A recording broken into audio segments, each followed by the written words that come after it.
नमस्कार, सुप्रभात, good morning Bihar. स्वागत है आप सभी का। आप देख रहे हैं मगध संवाद। मैं आपके साथ हूं सुनील बॉबी। हम आपको बिहार के हर खबरों से आज कराएंगे रूबरू, चाहे वह बात सरकार की हो या जनता की सरोकार की। हर खबरों से आपको कराएंगे रूबरू। आइए पहले शुरुआत करते हैं बिहार की ताजा व बड़ी खबरों के साथ। बिहार समाचार में आज की बड़ी खबर, बदल जाएंगे देश में आज से 10 नियम। ड्राइविंग लाइसेंस आरसी रखने की टेंशन हुई खत्म।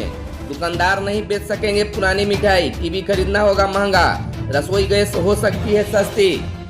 देश में जारी कोरोना संकट के बीच अगले महीने यानी 1 अक्टूबर से रोजमर्रा की कई चीजें बदलने वाली है। ड्राइविंग लाइसेंस आरसी रखने की टेंशन खत्म हो जाएगी। दुकानदार पुरानी मिठाई नहीं बेच सकेंगे। 1 अक्टूबर से देश से बाहर पैसा भेजने पर भी टीसीएस कटेगा। साथ ही बैंकिंग और मोटर वाहन सहित अन्य नियमों में बदलाव होने जा रहे हैं। 1 अक्टूबर से मोटर वाहन नियम, रसोई गैस और उज्ज्वला योजना समेत कई नियम बदल रहे हैं। ऐसे में जरूरी है कि आप इनके बारे में पहले से ही ज्ञान प्राप्त कर लें। बाजार में बिकने वाली खुली मिठाइयों को लेकर सरकार सख्त हो गई है। अब मिठाई दुकानदार को उसके इस्तेमाल की समय सीमा बतानी होगी। मिठाइयों का कितने समय तक इसका इस्तेमाल ठीक रहेगा, उसकी समय सीमा की जानकारी उपभोक्ताओं को देनी होगी। खाद्य नियामक FSSAI ने इसे 1 अक्टूबर 2020 से अनिवार्य बनाया है। FSSAI ने खाने की चीजें की सेफ्टी तय करने के तहत खाने का सामान बेचने वाले ग्राहकों के लिए 1 अक्टूबर से खुली मिठाइयों पर इस्तेमाल की समय सीमा प्रदर्शित करना जरूरी कर दिया गया है। 1 अक्टूबर से टीवी खरीदना भी महंगा हो जाएगा।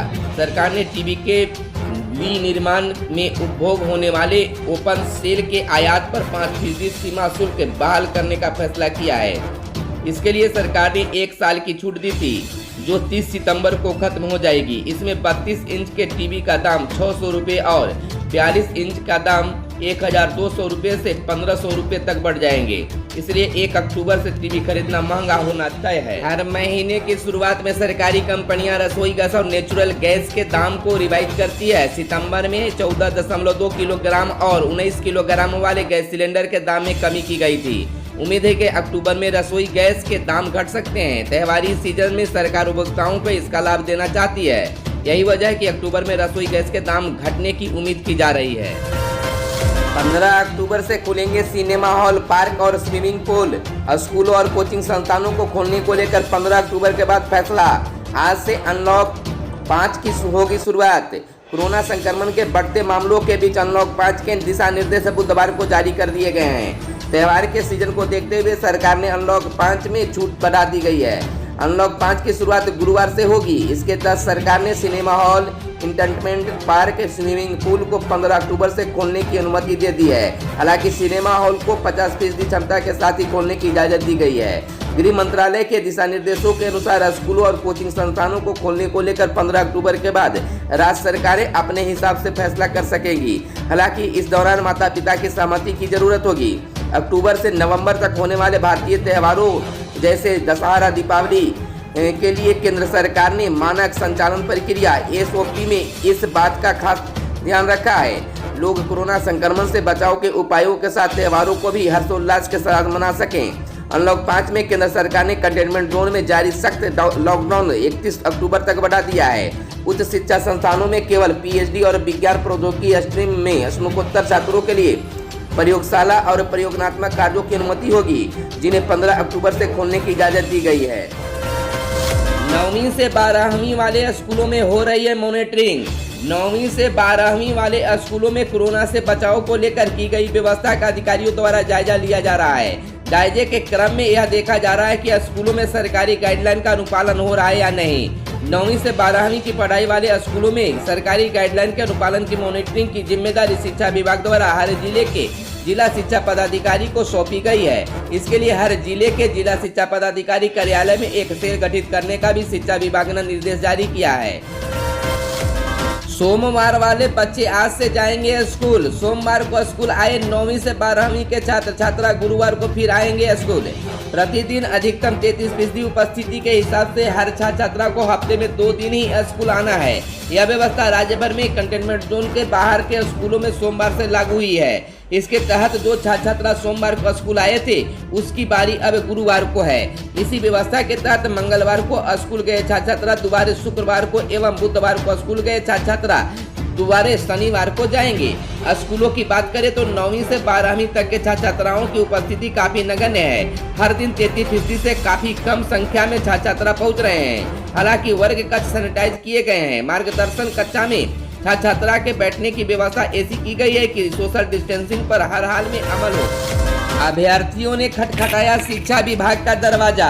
अभ्यर्थियों ने पुस्तकालय अध्यक्ष पदों की रिक्तियों को लेकर शिक्षा विभाग का दरवाजा खटखटाया है। बिहार राज्य अनियोजित प्रशिक्षित पुस्तकालय अध्यक्ष संघ ने सूचना के अधिकार अधिनियम के तहत मध्य विद्यालयों, उत्क्रमित माध्यमिक एवं उच्चतर माध्यमिक विद्यालयों में, सरकारी शिक्षण संस्थान प्रतिष्ठानों में, अंगीभूत डिग्री महाविद्यालयों एवं विश्वविद्यालयों में पुस्तकालय अध्यक्षों एवं पुस्तकालय से संबंधित अन्य रिक्त पदों से संबंधित जानकारी मांगी है। संगठन के अध्यक्ष अमित कुमार ने बताया कि शिक्षा विभाग से मांगी गई जानकारी आगे चलकर राज्य में पुस्तकालय के विकास और पुस्तकालय अध्यक्ष की बहाली संबंधित लड़ाई में काफी निर्णायक साबित होने वाला है। मध्य विद्यालय में भी पुस्तकालय अध्यक्ष का पद सृजित हो, इस संबंध में भी विभिन्न बिंदुओं पर शिक्षा विभाग से सूचना के अधिकार अधिनियम के तहत जानकारी मांगी गई है। बिहार चुनाव में कितने वोटों पर बने बूथ, इस पर दलों की राय एक नहीं। बिहार विधानसभा चुनाव आम चुनाव 2020 को लेकर राज्य में कितने वोटरों पर बूथ बने, इस पर बिहार के राजनीतिक दलों की एक राय नहीं दिखी। चुनाव आयोग के समक्ष बुधवार को विभिन्न दलों ने अलग अलग सुझाव दिए। राजद ने 700 मतदाताओं, लोजपा ने 500 तो रालोसपा ने 250 वोटरों पर एक बूथ के गठन की बात कही। इसके अतिरिक्त बूथों की व्यवस्था करने और पंचायत चुनाव की तर्ज पर चुनाव कराने की मांग भी की। मुख्य निर्वाचन आयुक्त सुनील अरोड़ा व आयोग की पूरी टीम ने बुधवार को स्थानीय होटल में राजनीतिक दलों के प्रतिनिधियों के साथ अलग अलग बैठक की। करीब 2 घंटे से चल रही बैठकों में चुनाव आयोग को जदयू और राजद ने भीड़ नियंत्रण और बूथ प्रबंधन सहित अन्य विषयों को लेकर अपने अपने सुझाव भी दिए। सिपाही की लिखित परीक्षा स्थगित। बिहार पुलिस में चालक सिपाही और होमगार्ड के सिपाही पद के लिए होने वाली लिखित परीक्षा को स्थगित कर दिया गया है। विधानसभा चुनाव के मद्देनजर परीक्षा केंद्र उपलब्ध नहीं होने के चलते यह निर्णय लिया गया है। केंद्रीय चयन परिषद सिपाही भर्ती ने आधिकारिक वेबसाइट पर जानकारी दी है। बिहार पुलिस में चालक सिपाही के 1722 पदों और होमगार्ड में सिपाही के 551 पदों के लिए लिखित परीक्षा की तिथि केंद्रीय चयन परिषद ने घोषित की थी। ये परीक्षाएं क्रमशः 14 और 18 अक्टूबर को होनी थी, पर परीक्षा केंद्र उपलब्ध नहीं होने के चलते दोनों परीक्षाएं स्थगित कर दी गई है। परीक्षा की नई तिथि बाद में जारी की जाएगी। 4 अक्टूबर को ही सिविल सेवा प्रारंभिक परीक्षा। सुप्रीम कोर्ट ने कोरोना और कई राज्यों में बाढ़ के मद्देनजर 4 अक्टूबर को होने वाली यूपीएससी की सिविल सेवा प्रारंभिक परीक्षा स्थगित करने से इनकार कर दिया है। कोर्ट ने केंद्र से कहा है कि वह उन अभ्यर्थियों को एक अवसर दे जो कोरोना की वजह से अपने अंतिम प्रयास में शामिल नहीं हो सकेंगे। 30 नवंबर तक दाखिल करें आयकर रिटर्न। आयकर विभाग ने 2018-19 के आयकर रिटर्न दाखिल करने की अंतिम तारीख 2 माह बढ़ाकर 30 नवंबर तक कर दी है। कोरोना के चलते यह निर्णय लिया गया है। अब 31 अक्टूबर तक करें जीएसटी रिटर्न दाखिल। सरकार ने वित्तीय वर्ष 2018-19 के लिए जीएसटी वार्षिक रिटर्न और ऑडिट रिपोर्ट दाखिल करने की समय सीमा को 1 महीने बढ़ाते हुए 31 अक्टूबर तक कर दिया है।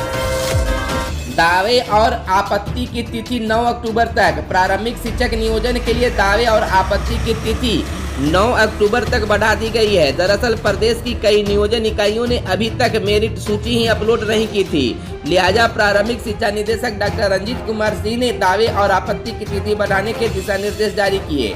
उन्होंने लापरवाह नियोजन इकाइयों को आदेशित किया है। एनओयू में एडमिशन के लिए आवेदन अब 31 तक। नालंदा खुला विश्वविद्यालय एनओयू में एडमिशन के लिए अब 31 अक्टूबर तक ऑनलाइन फॉर्म भर सकते हैं। पहले निर्धारित शेड्यूल के मुताबिक बुधवार तक आवेदन करने की तिथि तय थी। इस संबंध में एनओयू के कुलपति सचिव प्रोफेसर संजय कुमार ने बताया कि स्टूडेंट्स के हित को ध्यान में रखते हुए सभी पाठ्यक्रमों में नामांकन के लिए आवेदन की तिथि बढ़ाई गई है। नामांकन ऑनलाइन और ऑफलाइन हो रहा है।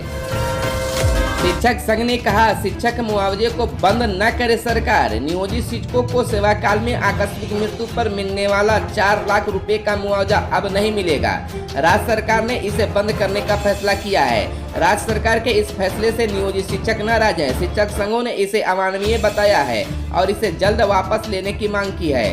परिवर्तनकारी प्रारंभिक शिक्षक संघ के प्रदेश अध्यक्ष वंशीधर बरजवासी ने कहा है कि 2015 से ही राज्य सरकार ने पुस्तकालय अध्यक्ष और नियोजित शिक्षकों की सेवा काल में मृत्यु के बाद 4 लाख रुपए मुआवजा देने की व्यवस्था की थी, लेकिन 1 सितंबर से नियोजित शिक्षकों को ईपीएफ के दायरे में लाने के बाद इस मुआवजे के प्रावधान को खत्म कर दिया गया है। उन्होंने कहा है कि 1 सितंबर से शिक्षकों के ईपीएफ खाते खुलने शुरू ही हुए हैं, अभी एक भी शिक्षक का अंशदान नहीं दिया गया है।